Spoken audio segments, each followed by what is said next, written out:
Hey, welcome to another edition of the Retail Sales Motivation Podcast. I'm your host and sales coach, Baraka, and this weekly podcast is for all of you commissioned retail sales warriors out there working hard to turn every interaction into a sweet payday. Welcome back, everybody. We're in season 2. Happy New Year. I've missed you. I really have, actually. I've really missed talking with you, hearing from you. I've enjoyed the interviews and everything. And so I'm really looking forward to getting back in the saddle and, as it were, behind the mic, I guess, and getting behind the mic and talking with you guys and having some fun and really trying to help you make the most money possible.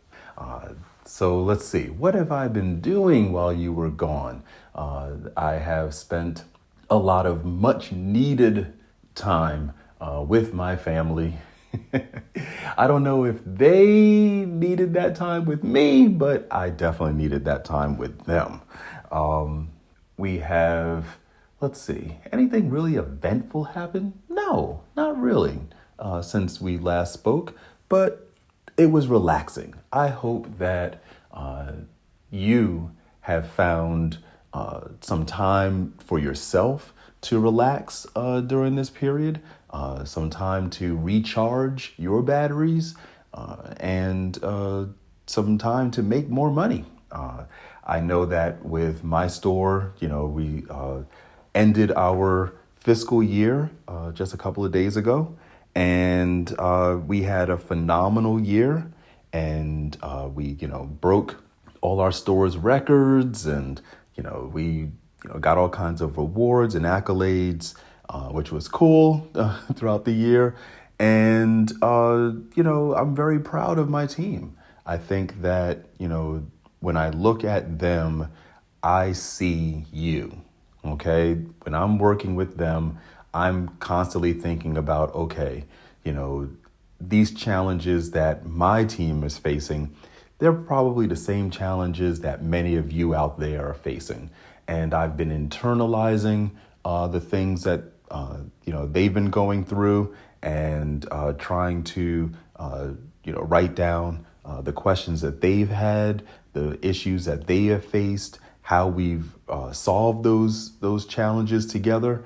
And I hope to, I will be sharing a lot of those successes and failures. There were lessons learned too, with you throughout this season, and make sure that, we're all moving forward and maximizing our income. So this week, I thought that what we would do is go through the mailbag. Had a lot of emails over this past month, and see if we can answer some questions and get some thoughts and perspectives. And as always, I encourage all of you to email me. You can email me at baraka@retailsalesmotivation.com. And I'd be happy to, respond. And if you like, and if it's, something that could be helpful to others, we'll read the question on the air and try to share our knowledge and experience, right? So the first question comes from Sunny Nguyen. And Sunny, she asks, how can I be the best salesperson? Well, that's a pretty straightforward question. Let's see if I can give you the most straightforward answer possible. So the first thing you want to do, Sunny, is you want to put your customer first.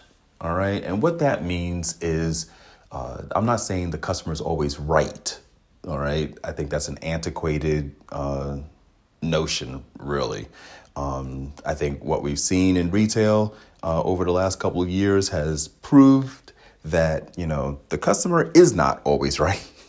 I think we've all experienced enough Karens to recognize that. But put your customer first. So when you're focused on your customers' needs and wants, and uncovering, their issues and their problems, and trying to be truly helpful, being a real trusted advisor for them, then you'll find that it's much easier to sell. It's much easier to connect with them because that's really what sales is, right? It's connection. And that just makes things better, right? Like they understand that you're in this to help them and they let down their guard. You're not so focused on, your quotas and your commission, that you are able to hear, what they're telling you. Ask them the questions that are really impactful and receive the information that they're giving you from a place of helpfulness, not from a place of, okay, as soon as I hear this one buzzword, boom, I'm off to the races and I'm giving you an answer. I'm giving you my pitch, right? So put your people first. That's the first thing. Okay, put the customer first. Second thing, product knowledge. I know that I said this a lot last season, and I'm going to keep saying it. Product knowledge, product knowledge, product knowledge. If you don't know your product, I guarantee you will not be successful. And that does not mean that you won't sell. Okay, there will be plenty of opportunities where you will sell and not know a lot about your product, but you will not sell as much as you possibly could if you don't know your product. And by knowing your product, I mean knowing it inside and out. And that doesn't mean that you're going to end up vomiting all that information all over your customer, but it does mean that you will go into that conversation armed to the teeth. Your customer will not be able to ask you a question that you really don't know the answer to. And so when you're in that situation and you're able to answer that question confidently, the customer picks up on that confidence and the customer responds by giving you their money. All right. Now, when you're selling something that's only a couple of bucks, you're selling at the, Five Below store or something, then yeah, product knowledge may not be as critical.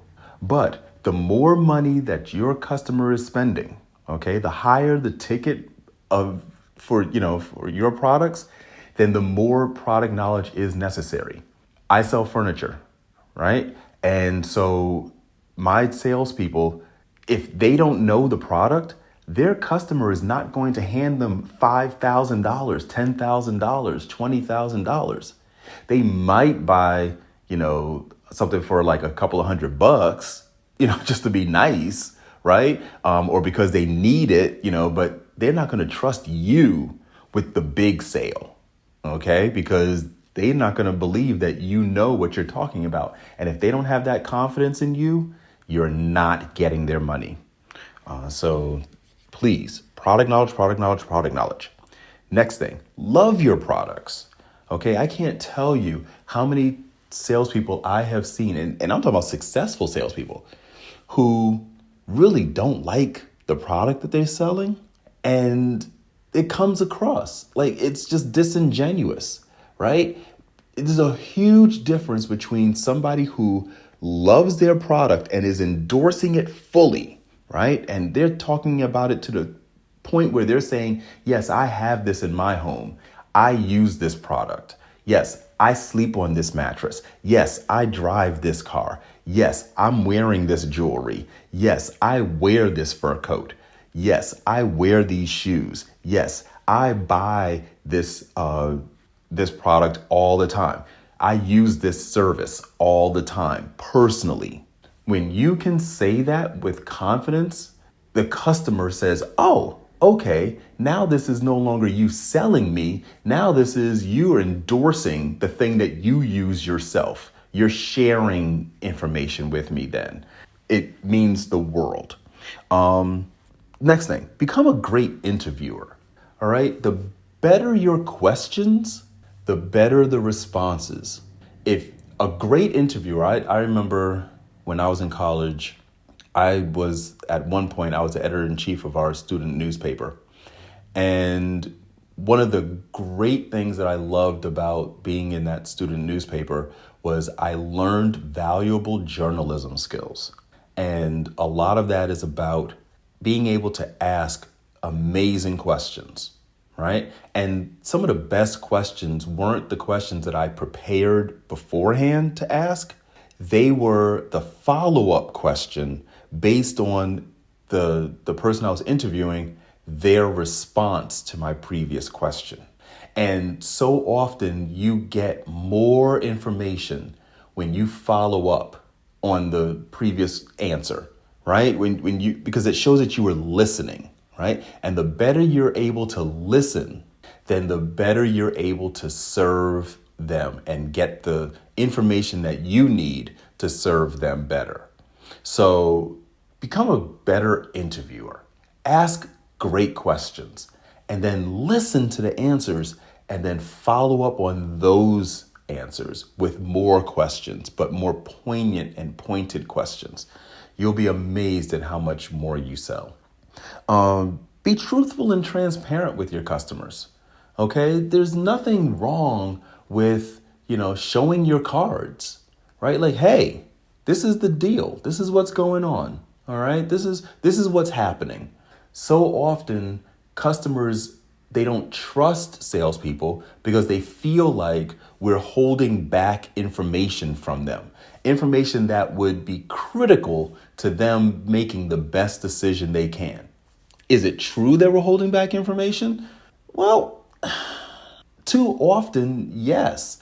There is so many times that I have seen, and come across salespeople who otherwise are great people, but for whatever reason, they get into a sales situation and they start like just lying and, just withholding the facts and just obfuscating, and it's just a mess. It's messy. Don't be messy. Just be straightforward. Customers recognize when you're being truthful and transparent with them, and they will reward you with their dollars. I promise you. Follow up with your customers. I mean, religiously follow up with them. Okay? Don't be afraid to call them, text them, email them, whatever. Send carrier pigeons. I don't care. But follow up with them. Let them know that you care about the conversation that you had with them. All right. And that you want to continue that conversation, that relationship that you started to build. They could say no, right? That's fine. Follow up with them anyway. Okay. Yes, they're not buying right now, maybe, but that doesn't mean that they won't buy down the line. Continue following up.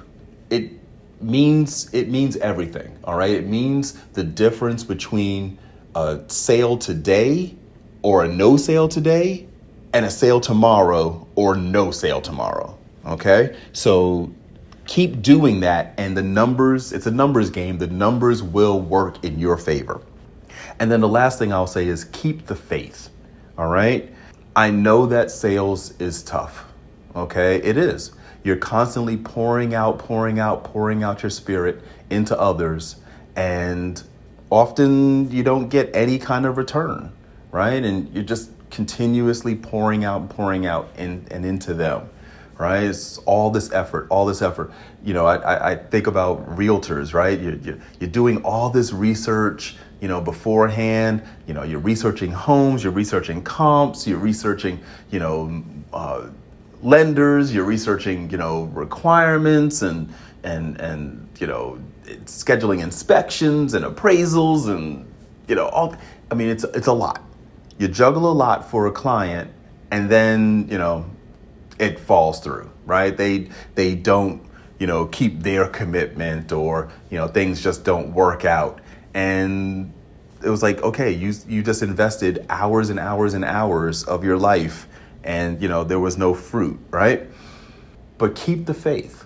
Just keep doing it. Keep doing it. Keep doing it. Find ways to recharge your batteries and definitely use those methods that you have to keep yourself going and keep yourself motivated, because you don't need every deal to work out. You just need enough right deals to work out. And that's what sales is, right? It's just getting enough deals. It's finding the diamonds in the rough. Okay, so just keep the faith. They're there. All those diamonds are there for you. I hope that helps, Sonny. That was a lot. Then Adam Honig, he asked, as a sales manager, what can you do to make your salespeople more productive? Okay. Usually I'm speaking to actual salespeople, but Adam, I'm going to answer your question. I think that one of the first things you have to recognize is that every salesperson is an individual. Okay? It's, they have this saying that being a sales manager is like herding cats. It's not. It's absolutely not herding cats. Okay? Because you can't herd cats. It's just impossible. But you can not herd salespeople, but you can learn to lead salespeople.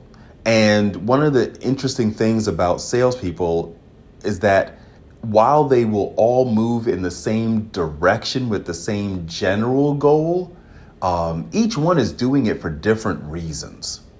And each one has their own skill set. And the more that you recognize each of those individual skills and uncover their individual goals and their individual dreams, and figuring out what makes each of them tick, the better, right? Then the team ends up getting stronger because you are helping each individual person achieve their goals, right? You're helping them figure out how to get better at the things that they need to improve on individually, right? Your team might be struggling, with conversion, right? But you can't treat the team, you can't solve the team's conversion problem as a team. You have to hit each person and figure out okay, what's going to get me what's going to get them to improve their conversion, that individual person, right? Because each one has different issues, right? And they solve problems differently. I remember, learning long ago, and I think I said this last season too, you don't want to judge a fish by their ability to climb a tree. Okay. So on your team, you have fish, you have horses, you have panthers, you have snakes, you've got, hawks and eagles. You have people with different skills. And while, everyone won't climb the tree the same way, you can teach everyone how to climb a tree. And based on, or how to get to the top of a tree, I should say. And based on their skills, some will do it faster, some will do it slower, some will, struggle to do it. But if you focus on their individual skills, you'll get there. So, for example, in my example that I just gave, right? How could you get a fish to the top of a tree? Okay, so what if you, as the sales leader, figured out how to get water to pour down from the top of the tree in a consistent way so that the fish who's at the bottom of the tree could then swim up the tree?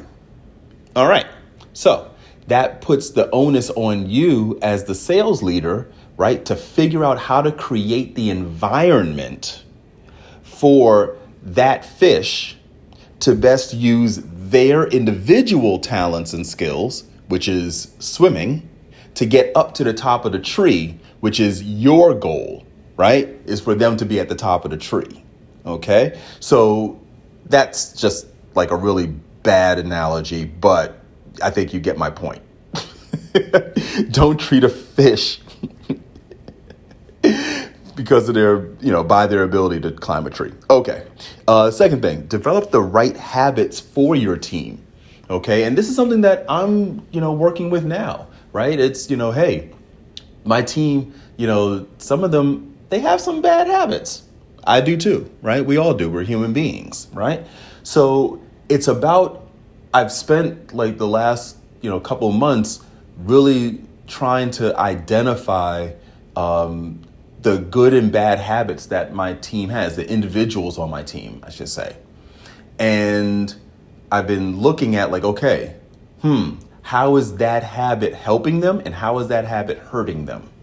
And so now that we're in a new fiscal year, my challenge is, okay, helping each of them individually develop the habits that are going to be necessary to get them where they need to be, right? And that's my job as a leader. And that's a good job for me as a leader because I have perspective, right? I'm seeing it from the outside. When you're the one doing it, right? When you're in the trenches, you don't see your own habits or how those habits are getting in your way. You can't see it. You're in the midst of it, right? You need someone from the outside. You need a coach. You need someone from the outside of you who's seeing the entire field and saying, hey, I see what you're doing, and this is the result that it's getting you. You need to start doing this, okay? Because this will get you there. And one of the problems that we have as leaders sometimes is that we mandate a change, right? We say, okay, from now on, this is how it's going to be done. And then, we watch someone do it once or twice and, maybe we applaud them, or we watch someone not do it and then we beat them up, and we expect them to now have a new habit. Well, no, they were doing it a certain way before. And they were doing it a lot that way. Now they had a different habit. Now you're trying to change their habit. And, the rule of thumb is that it takes 30 days of continuous activity to create a habit. I don't know about that. I've never clocked it myself. I just know that okay, it takes a lot of effort to break a habit and create a new habit. Okay. My dad bod will attest to that. Okay. So you have to, as a leader, you have to have grace. Okay. And knowing that people are going to fall back on to the habits that they're familiar with. Okay. So you have to recognize that, expect that. Okay. Now, at the same time, though, you have to hold them accountable for the new habit that you're trying to get them to create. Right. And by holding them accountable, I don't mean necessarily that you're beating them. OK, accountability doesn't always have to be a negative. Accountability can also be a positive, which means that, hey, it's rewarding the behaviors as they're doing them correctly. Right. The carrot works just as well as the stick. OK, so but it's you constantly inspecting what you expect, as my market leader has taught me. You have to constantly be looking. You have to be in a position to notice, see when the behaviors are going in the right direction, and then be there to reward that behavior immediately. Or when you see the behavior not happening, being there to coach and remind them of the behavior that you want them to do, right? And just constant reinforcement, positive and, supportive, to get them moving in the right direction. Eventually, they will have the habits that you're looking for. Eventually. Will that be 30 days? I don't know. 60 days? I don't know. You could be, harping on it for a year for all I know. But the end result is that you will get the habit that you're looking for. Okay? What's the other thing? I was talking about the habits. Right. Okay. Break down big goals. So you have a big goal that you need them to accomplish, right? You need to break that down. And yes, we've all heard the expression, how do you, an ant eat an elephant, one bite at a time, la, la, la, la, la. I'm not really trying to, go back to tired old tropes. What I mean is that trope is true, but what I mean by break down big goals is when you found out that, you're treating your sales team as individuals, right? And they said, you asked them what their goal is for the year. Oh, I want to be $1 million writer. Great. Okay. So how much will you need to, ship, this year? Oh, I'll need to ship $1 million. Okay. How much was that, this month? Oh, I'll need to ship, 8,000, this month and, or 800,000, 80,000, excuse me, 80,000 this month, right? Math. Okay. So you get the idea. And then you're like, okay, so how much is that per week? And they say, oh, this is going to be this much per week, 20,000 this week. Okay, great. And how much is that per day? I got to do 5,000 a day. Yeah, great. Yeah, go, go, go. Right? You think that you've broken it down. No. All you did was break down the numbers, right? You still didn't break it down into the activities that are going to be required to get to that, let's say, the daily activity of, shipping $5,000. What does that actually mean? For example, in my business, right, our salespeople, if they want to be $1 million writer, all that math works, right? Okay. So if they want to ship $5,000 today, right, that's not write $5,000. That's ship $5,000. Okay. So how would they ship $5,000? Well, that means that they need to make sure that they are on top of their numbers and that they know in their business and that they know how much is actually shipping today, right? That means that they need to know that, okay, Miss Jones, her, bedroom set is shipping today. How would he know that? He would know that because he has been tracking his business. He either your company provides that detailed information. For my team, I provided them with trackers. I talked about that in the first season. They're for sale on Amazon if you're interested. But I provided them with trackers, right? Because I said, okay, this is something that they need to know. And rather than me just telling them that, hey, you need to know, where your shipped business is and, go forth and good luck. No, I gave them a tool, taught them how to use the tool. And then what I will be doing is every day I will be asking them, hey, let me see your tool. Where are you at? How much are you shipping today? Who's shipping today? What's going on with your business, right? This is something that's different for them, but what I'm trying to do is create the habit of them knowing their business, and I'm breaking down the goal that they said that they had down to a bite-sized activity that they can own and that they can actually accomplish, and that will get the ball moving in the right direction. Okay. So it's not just the, dialing for dollars or was it dialing for pizza and whatever and, having contests and stuff, which I'm all for. I love contests, right? And I love all that kind of stuff, but it still needs to, you need to break it down to where you're providing tools or teaching them how to utilize the tools that they have access to already to accomplish their goal. That's what I mean by that.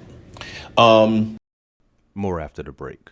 Your human spirit doesn't care about the economy. The human spirit doesn't care that my son's father went to prison. The human spirit doesn't care what's happened to your family. The human spirit doesn't care about the past. You may have been molested, or your family may have been broke, or you may have been betrayed, or you may have a divorce. Your human spirit doesn't care about any of that. Your human spirit simply says, what's our command for tomorrow? What do you want to create? It's not keeping score. Your brain is keeping score because your brain is designed to keep you safe. Your soul, your intuition, your human spirit is designed to make you soar. When you get to the edge, your brain will always tell you to step back.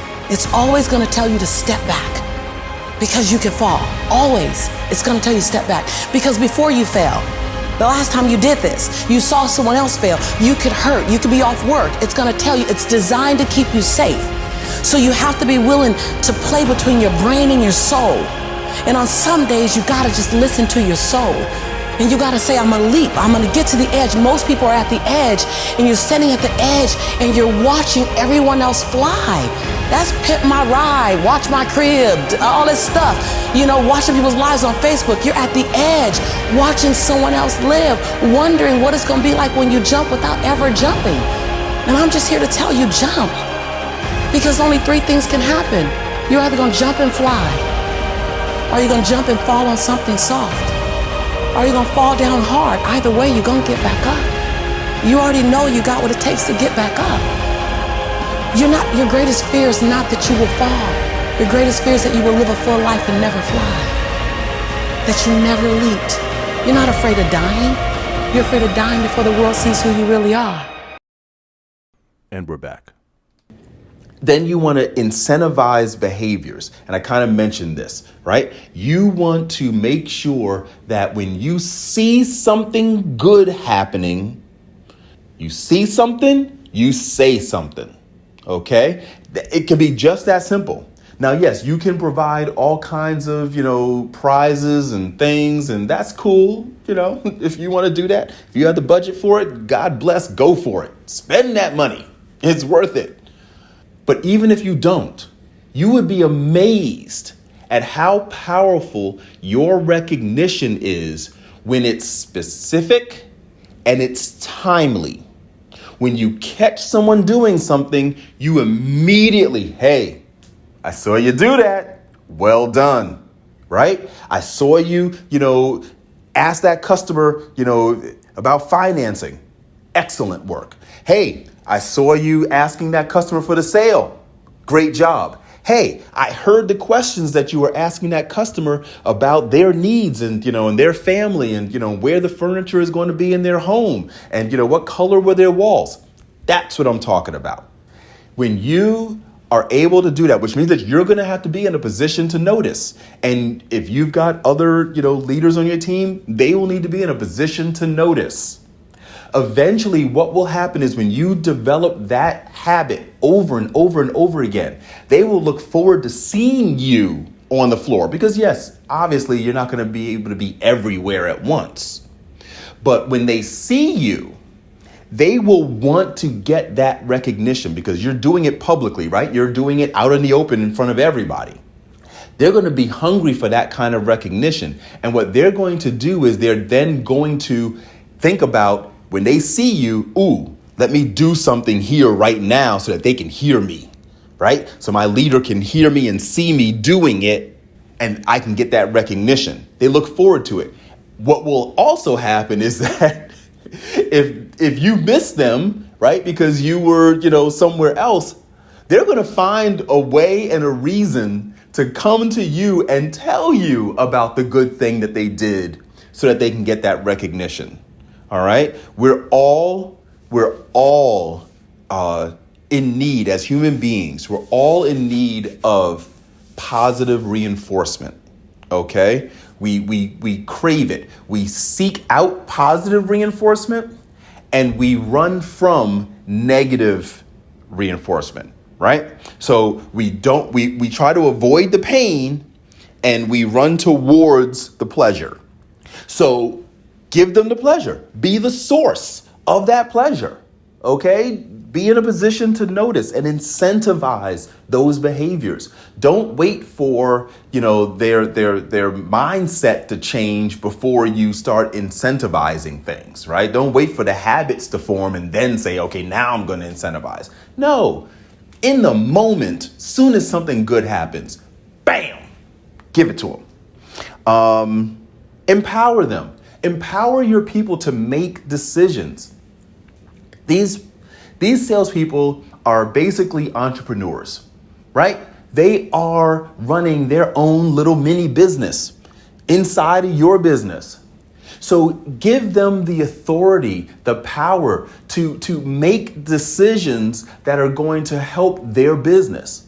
Now, of course, you need to figure out what things you will allow them, what decisions you'll allow them to make, but give them something. Let them decide something. All right? I mean, I don't know your business, so I can't, speak to what makes sense for your business. But I'll tell you, in my store, I am a firm believer in the power of allowing salespeople to negotiate deals.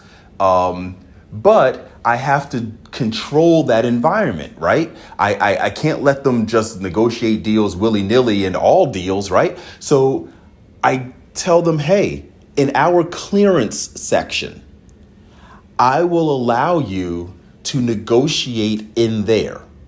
And I give them parameters, right? And I make sure that we know that when we're pricing items initially in clearance, that we're pricing it, in a way that allows the salespeople to have room to negotiate, right? And what that does is it empowers them. It makes them feel that they have some ownership over their destiny and their business. I can't say enough how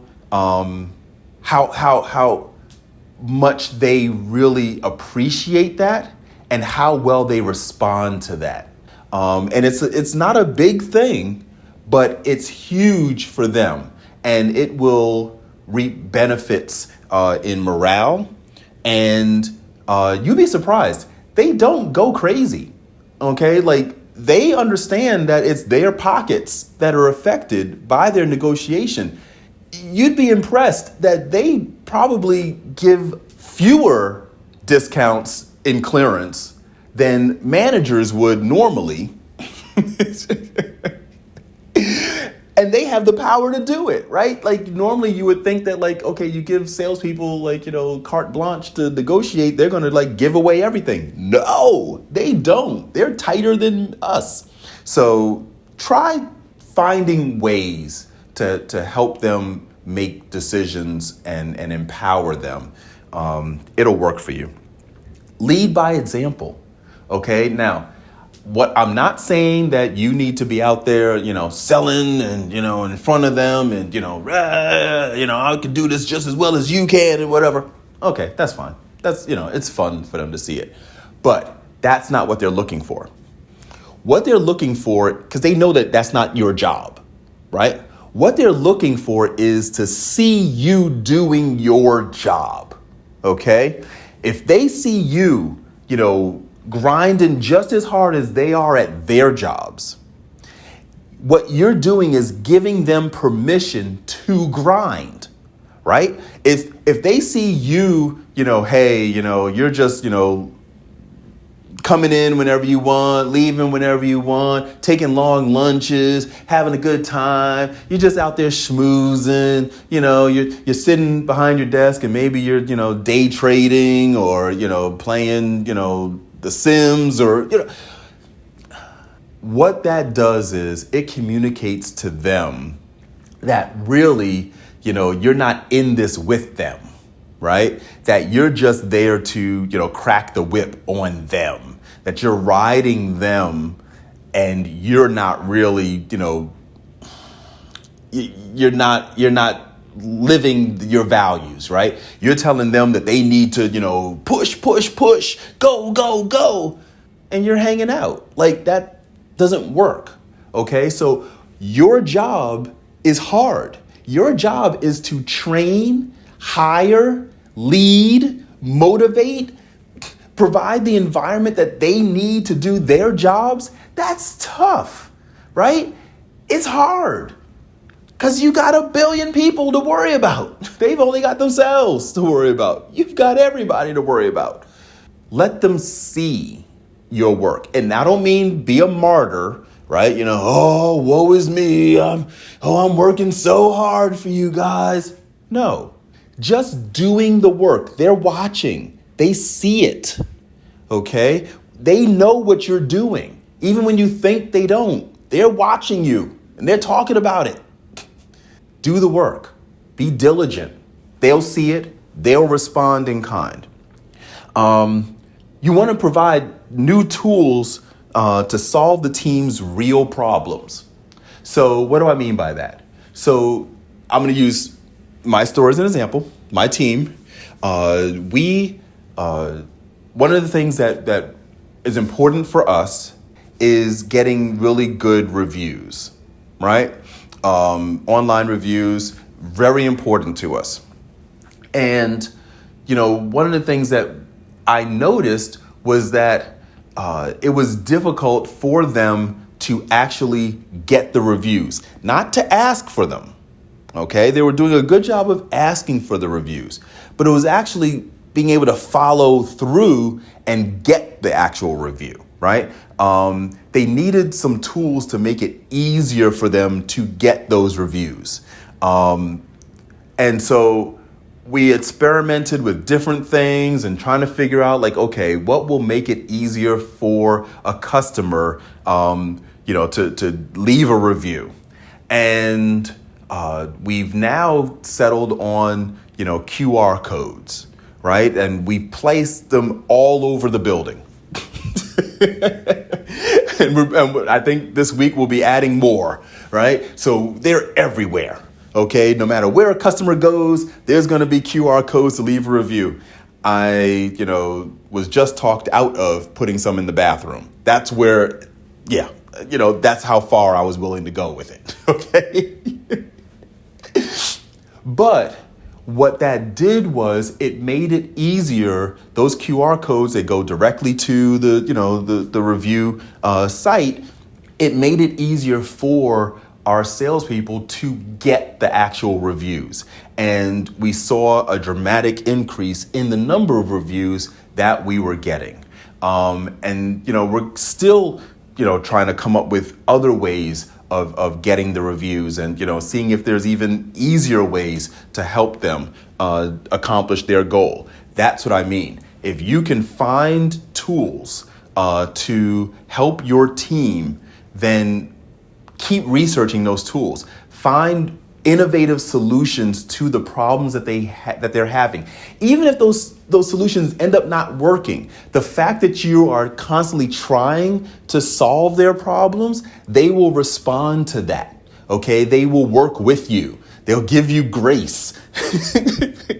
They will, they'll want to keep trying because they know that you're listening to them, you're observing them, you see the problems that they're having, and you're trying to solve it.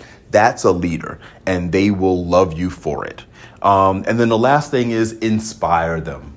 Okay, you don't have to be padding with giving memorable speeches. You're not Lincoln, you're not Obama. But if you are, great, do it. Give the great speeches. But even if not, communicate with them frequently. All right, share with them personal stories. Be transparent with them. Be vulnerable sometimes. Let them know that, hey, what they're doing matters, why it matters. Let them know that, they're having an impact, right? And why it's having an impact and how it's impacting. And, let them see that, yes, they're working towards their goal and that they will achieve their goal. If you can do that, then they'll work with you. They'll march for you. They will fight in the trenches with you. All right. They will go through it with you. OK, as long as you can continue to inspire them to do more, to be more than maybe they thought. OK, that's what they're looking for you for. That's what a coach does. Right. It lets them know that, hey, I can do the thing that you say that I can do. And I'm going to believe you because you have inspired me to believe just for the moment that I can do it. And that's all it takes sometimes is, just in that one moment, them believing, yes, it's possible for me. It's possible to achieve this. Even though I don't think I can, I'm going to trust you for this one time and see if it'll happen. And if you do that enough, you will hit success. Good luck, Adam. I hope I helped you. Ian Adams asked, what would be a great answer to the sell this pen to me problem that Belfort dishes out in all his interviews in the movie The Wolf of Wall Street? Especially in today's digital age when a pen is hardly needed. Well, okay, the Wolf of Wall Street example. All right, let's see. So, for those who don't know, in the movie The Wolf of Wall Street, Jordan Belfort, who's a real person, played by Leonardo DiCaprio, he asks this guy, sell me this pen. And he actually asked a few different people. He's doing a sales training or whatever, and sell me this pen, sell me this pen. And it's a test, right? Different sales leaders have, done this in interviews, sell me this pen, sell me this pen. Okay. Now, it's not a sales test in the way that most candidates think it is, right?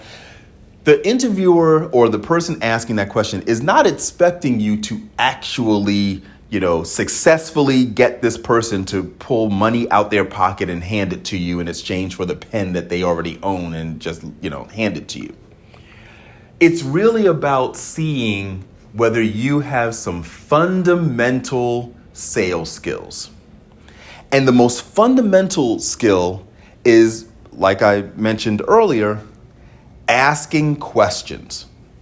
Most amateurs, when asked, sell me this pen, start off with, oh, well, this pen is, solid gold and it has, oil for ink and, and it's made of, it's got diamonds encrusted and, and it'll write underwater. And okay, boom, fail.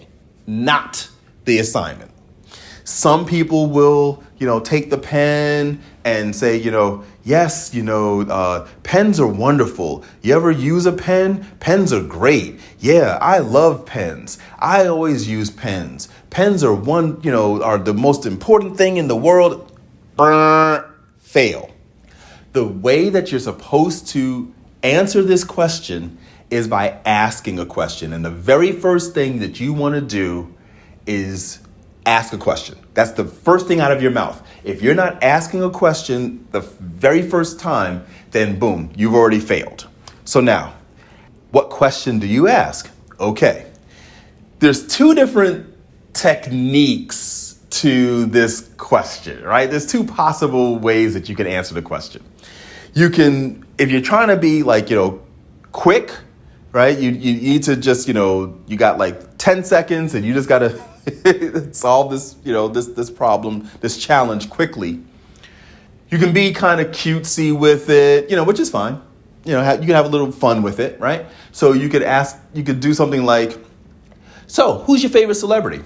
I don't know, person says, Beyonce. Okay, well, Beyonce gave me this pen. She used it for years and she handed it to me. I'm willing to get rid of it. How much will you give me for it? And you're holding it out, right? Okay. That's a cutesy way of doing it, right? Another one is, that's real cutesy. Hands your pen, sell me this pen. And, you say, hey, who's your favorite family member? And, they tell you, my daughter. And you say, okay, I want you to write down your wish for their life. You write it down. It's going out. You put it down on paper. It's going out into the universe. It's going to come true. What is your wish for their life? Don't tell me. Just write it down. And then the person's going to say, well, I don't have a pen. How much will you give me for this one? Okay, so that's cutesy and, snarky and, whatever. It solves the problem. The challenge wasn't what you said after you asked all the questions. The challenge was, did you ask a question first? Okay, so now here's a real way of solving this challenge, right? Not a cutesy way. So they say, sell me this pen, right? And you could ask, like, when's the last time you used a pen, right? And the person says, I just used one, today. And you're like, okay, what'd you do with it? Oh, I, filled out some forms. Okay, so what's more important to you for using a pen? Is it, the fashion, the style of it, or is it the function of it? That it's going to always work. Which is it? The one that where it's going to make you look good, or it's going to actually work for you all the time? Which is more important to you? Now, they'll answer one or the other, right? And whatever way they answer, you go from there. So let's say that it's the function of it, right? They just handed you a Bic pen. Nothing special, right? It's just a little cheap 1-cent pen, right? And so you get that and, like, okay, well, what's important to you? Well, that it works all the time. Don't you just hate it when you're in the middle of something and you need to use a pen real fast and it doesn't work? Don't you hate that? Oh my God, isn't that the most annoying thing in the world? What do you do in that situation, right? I go find another pen. I know, then you gotta look around for a pen, and is there ever one right handy when you need one? Of course not, right? You gotta go, ask people for a pen or look around or whatever, and now you're wasting time.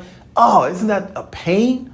Oh, well, I'll tell you, this pen right here, it always works. It's guaranteed to always work.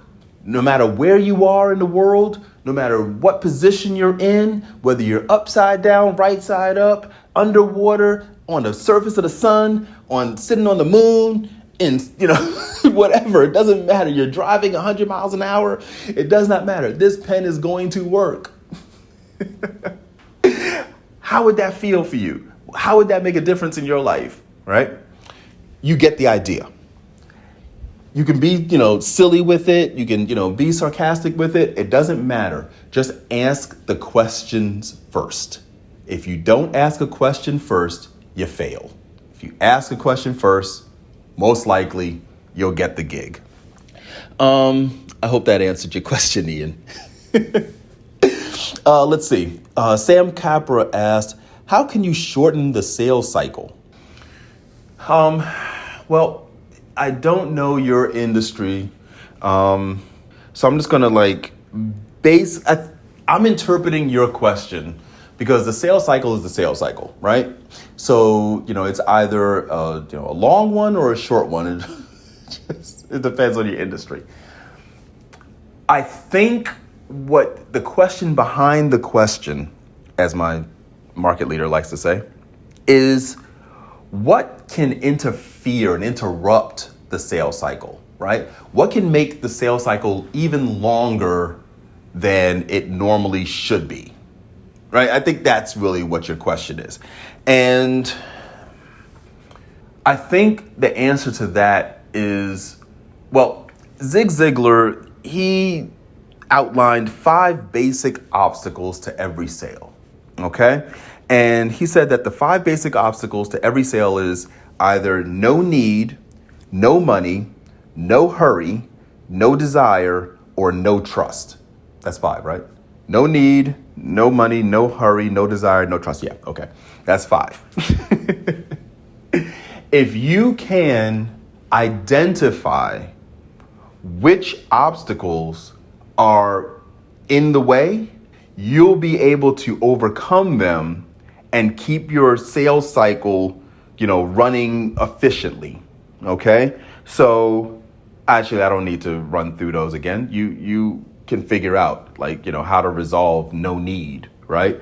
How to resolve no money, how to resolve no hurry, how to resolve no desire, and how to desire no trust, right? So whatever you use, whatever skills you use to overcome those types of obstacles, that is what's going to help you move the deal forward.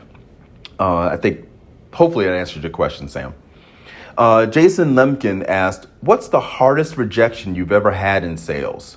I don't know if it was my hardest rejection, but the one that popped into my mind was when I was a wealth manager for Bank of America.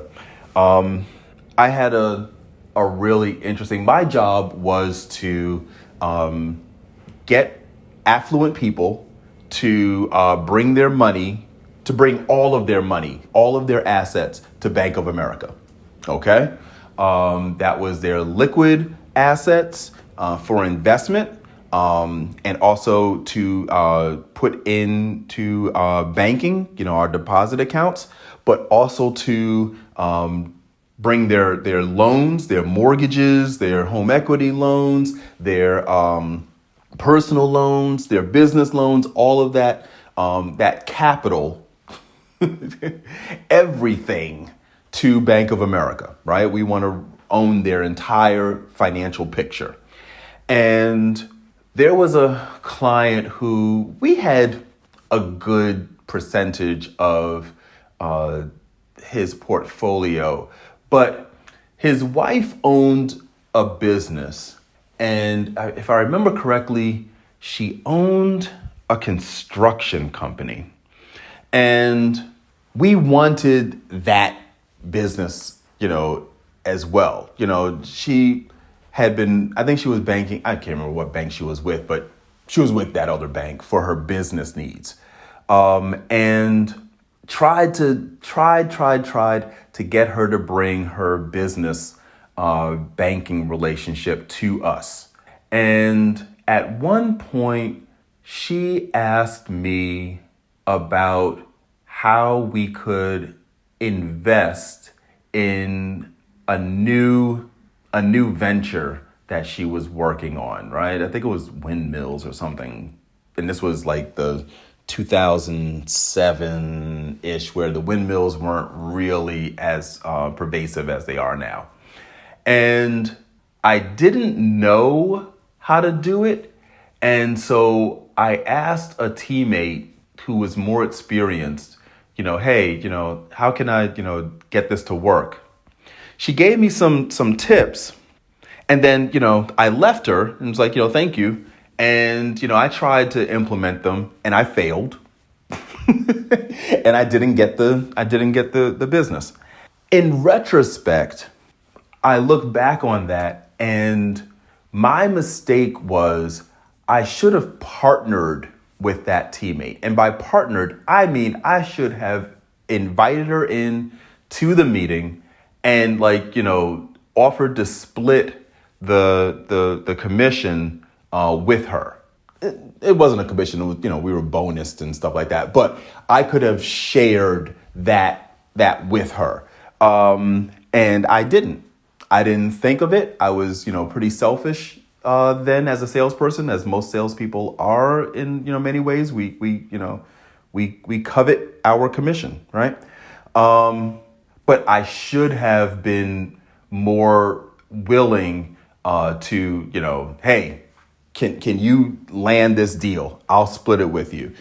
Just can you please? Because half of something is better than all of nothing.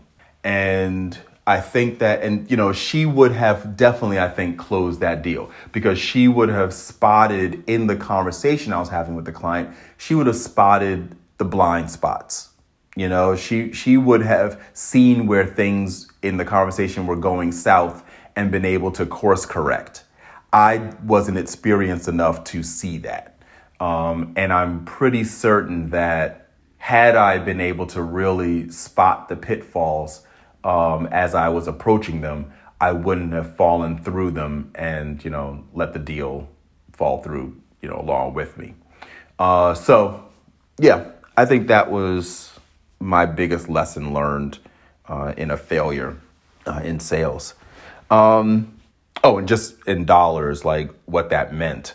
That meant that I did not gain, I think that was like a $2 million business account. Yeah. In assets and loans. Yeah. That was 2 million. Let's see. Josh Brown asks, what are good ways to maximize sales? I answered that question in the first season, but as I think about the answers that I gave in the first season, there was something else that I could have mentioned. And I'll mention it now. There's something called developing a persona and a journey map. I kind of talked about this in a different way last season, early on in the season. I'll talk about it a little differently now. So a persona, specifically in sales, is when you come up with a story for your customer, your ideal customer, right? What's her name? What's his name? Where do they live? What do they do for a living? What's their family life like? What's important to them? How do they dress? What kind of car do they drive? Do they drive? What kind of school do they go to? What's important to them? All these things, right? And by creating this persona, right? And we're not talking about in relationship to your product. We're just talking about like, hey, who they are as a person.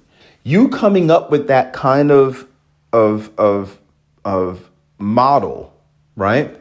What that will then do is it enables you to then do the second part, which is a journey map. And by a journey map, what we mean is you're able to then tie that persona to your product and service, right? And be able to say, okay, so why would this person buy my product or service? What need do they have that my product or service fills? What questions will they have about my product or service? What objections would this person have to buying my product or service? What are the obstacles that would get in the way of them successfully buying my product or service? What will their experience be like when they get my product or service? What will their experience be like if they don't get my product or service? It's these types of questions and exercises that get you thinking from a customer centric perspective, and it helps you better prepare for your customer when you're actually face to face with them, right? Because then you're able to understand them better, and you're able to anticipate problems faster. You're able to have the answers to the questions that they'll probably ask. You already have them prepared. You will be able to empathize with their needs and their issues and challenges, and you'll be able to come up with solutions to fulfill those needs. So that is something that I think if you can work that kind of exercise for yourself, you will find that you're able to really, just squeeze every penny out of a deal faster and more effectively than you would without it.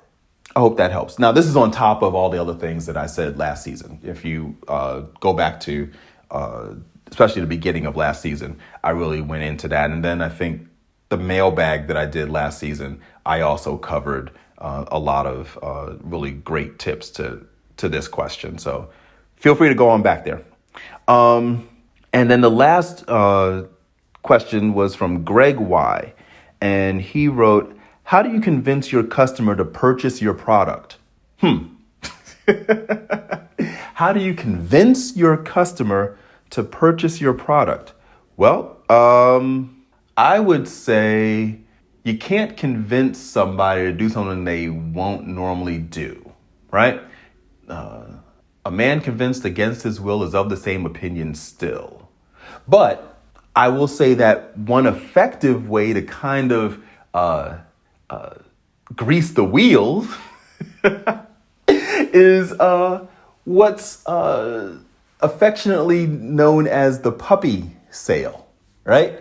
So basically, and car salespeople, this is the principle behind what they do with the test drive.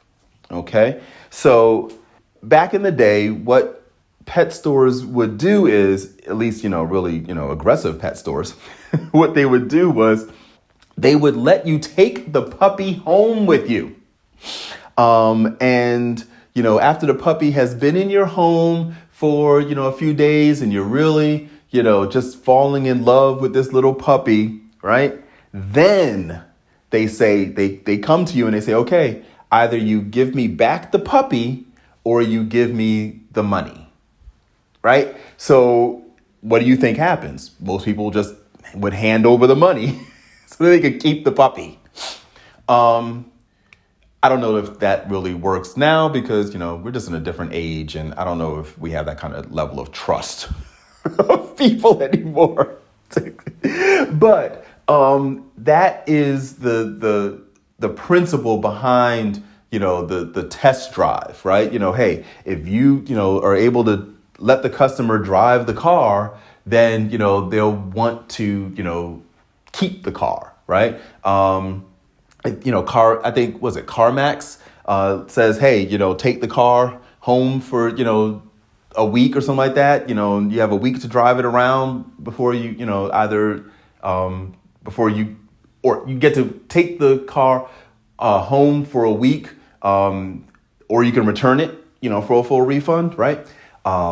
In my store, we have a thing where, if you buy a mattress, you have a 120-night sleep guarantee, so you can try it out for, 4 months.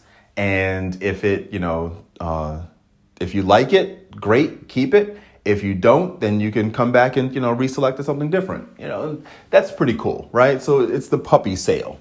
So that principle, if you're able to, if you don't already have that principle working for you in your business, I strongly suggest that you come up with a way to be aggressive with that type of, of thing where, like, hey, give people an opportunity to try your product. And I mean, not just try it, but like try it, right? For an extended period of time where they get used to it and they love it and they fall in love with it. And then you come to take it back. And, or they pay for it, right? People don't like to have something that they get used to taken from them, so if you can find a way to make something like that happen, the better. I teach my salespeople that the longer someone will, sit on the furniture that they love, lay on the mattress that they love, the better for you. So, if they're sitting on the sofa, sit down on the sofa with them. Let them feel what it's like to have a conversation on this sofa, and take a picture of them on the sofa to remind, and send it to them to remind them of, how great that felt. If they're laying on the mattress, let them lay on that Tempur-Pedic for, 10 minutes. Do everything with them laying on the mattress. Have the whole conversation with them laying there. Use the adjustable base to lift their heads up, so that they're not straining their neck to talk to you, but let them lay there. Relax. They can do the credit app and everything laying there. No problem.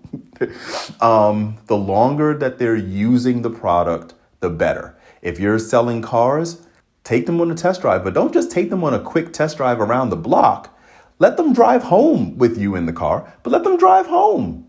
Let them, see what the neighbor reaction is, right? Let them see what it's like to see it in their driveway, right? Really, just let them go to the supermarket. Get the groceries with it. The longer that you let them stay in that car, driving it around, really getting acclimated to it, living in it, because we live in our cars.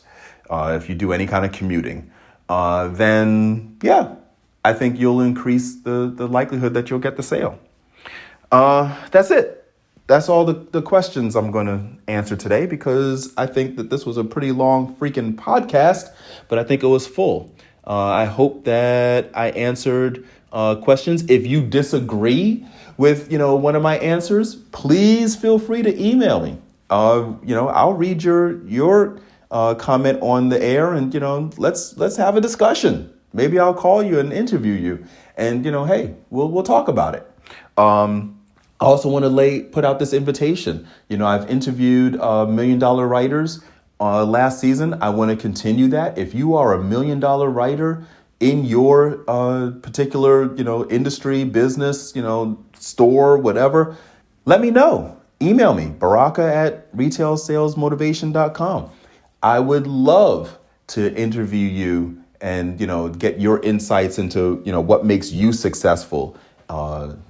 I think that everyone wants to hear from successful people to find out if, hey, am I on the right track? Am I doing what needs to be done? Is there something that I can tweak? Is there something that I could, continue doing? Because I'm getting there. So please, please, please reach out to me. I'd love to hear from you. Let's see, book recommendations. And these will be in the show notes. Of course, you have my books.